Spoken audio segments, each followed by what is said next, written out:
guys, so I've been in London for the past few weeks and I have bought a few things and I thought I would just talk about them, do an old school style haul video because it's a great way of getting to know what you've been up to and what you've been buying. The first thing I'm going to talk about is Blogosphere magazine. Ta-da! Beautiful Blogosphere magazine. I have spoken about this many times on my channel, but I just kind of want to just reinforce the fact that they have a woman with a hijab on the front cover of their magazine. How awesome is that? It's actually a two-sided, so you get this one which is kind of more the traditional hijab, and then you have Dina looking kind of more classically like herself with just the headscarf which she normally wears.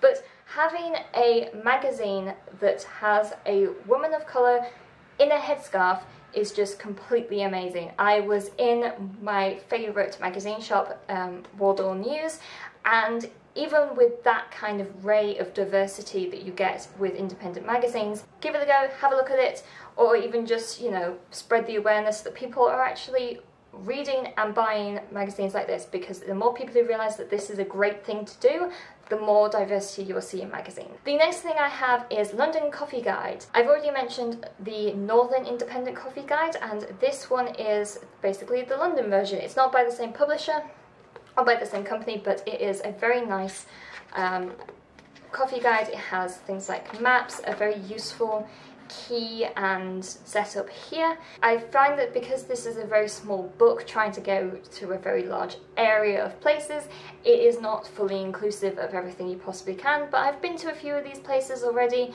and I think that these are actually great because it's just giving you a kind of a way in to having independent coffee shops, because I find that in London especially, because there is literally like a Pret or a Nero or a Starbucks on every single corner, it's so easy just to go into these places. But when you have something like this which gives you, you know, a little bit of lowdown, whether it be like they, you know, are wheelchair friendly, or the fact that they can have gluten or dairy-free milk, or even the fact that you can have Wi-Fi, or what the seating arrangement is, so if this is a quick grab it and go kind of place, or whether this is a sit down for a business meeting kind of place as well. So that is very helpful. I probably wouldn't say it was the best of the coffee guides, but I thought that at the time this was the best, so I bought that one. One thing that I have really been loving at the moment is going into specialised beauty shops, and so it is just one brand for the entire shop, and I just absolutely love that. I think that growing up in such a small town where you just had like drugstore makeup and that's it, it is such a nice thing to go into a shop where people are specialised in a type of beauty product and you're able to get kind of more like a consultation on what you want, and people are trained better. Not saying that people in Boots and Superdrug aren't trained, but they're not trained in the same way like a beauty and makeup artist is. One thing that I went to is 3INA, and I still don't know whether you're meant to pronounce that. I should have asked when I was, but I got the 3-in-1 foundation, which you will see a row test in the next few days. I'm actually currently wearing it, spoiler alert. You will actually see a row test of this in a few days, which I have actually already filmed, so that's why that's looking a bit grubby, which I'm not going to spoil the row test about what I think of it. So it's 3-in-1, so it's a primer, a concealer and a foundation all in one. The other two things I got were eyeliners, just because I'm trying to find easier methods of my eye makeup. It's a retractable eyeliner and it's kind of in a light bronze colour, so I have a lot of brown eyeliners but they tend to be quite dark, so I was thinking this would be good for summer. It is waterproof and it actually stays on really well. I had a swatch on it on my hand and seriously I probably had washed my hands about 4 times before it actually had fully come off, so it is very well waterproof, and yeah, it comes with a sharpener and even a spongy thing to blend out. And then the next thing I got was an eyeshadow pencil. These kind of remind me of the NYX Jumbo eyeshadow pencils, but again these are waterproof and it's just kind of like a nice champagne-y colour. It has a very high shimmer payoff. I wouldn't say these are glitter, but these are absolutely beautiful when you saw the different colours. These are cruelty free, by the way. I went to the Covent Garden store and I went in because it just had a huge banner that said cruelty free.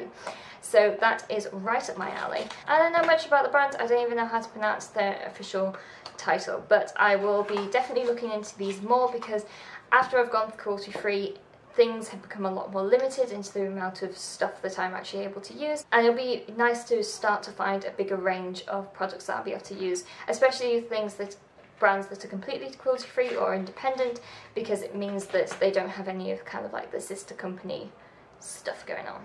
The last thing that I've purchased is something that is either seen as adorable or really nerdy, and it is a Oyster train pass holder that has platform liner 3/4, so it looks like a Hogwarts Express ticket. Like, how cool is that? Focus on me, please. Thank you. Like, how cool is that? I bought this from House of Millilima, which is just around the corner from the Palace Theatre where Harry Potter and the Cursed Child is playing. It is a completely free exhibition of Harry Potter related things. Millilima is the team duo who have done all of the artwork for the Harry Potter films, Fantastic Beasts. So everything from things like the spellbooks to the Daily Prophet to literally everything graphical that you can think of in the Harry Potter films are all designed by this amazing creative duo. And you can get a lot of Harry Potter merchandise, and I decided to get this when I was just in there randomly. Because it's a free exhibition, it's great to kind of just have a bit of a tour around. On Mondays and Tuesdays they have a guided tour, but then basically it's on show days for Cursed Child. They have people on every floor, so you can kind of have a bit of a wander around yourself. So that's my little haul of things that I have bought over the past few weeks. I haven't really been buying too much because I've mainly been focusing on experiences and stuff like that, and you can learn about those in either my Instagram feed, which I keep very well up to date, or my March favourites video where I talk more in detail about the different things that I have been up to. That is it for this mini little haul, and I shall talk to you guys later. Bye!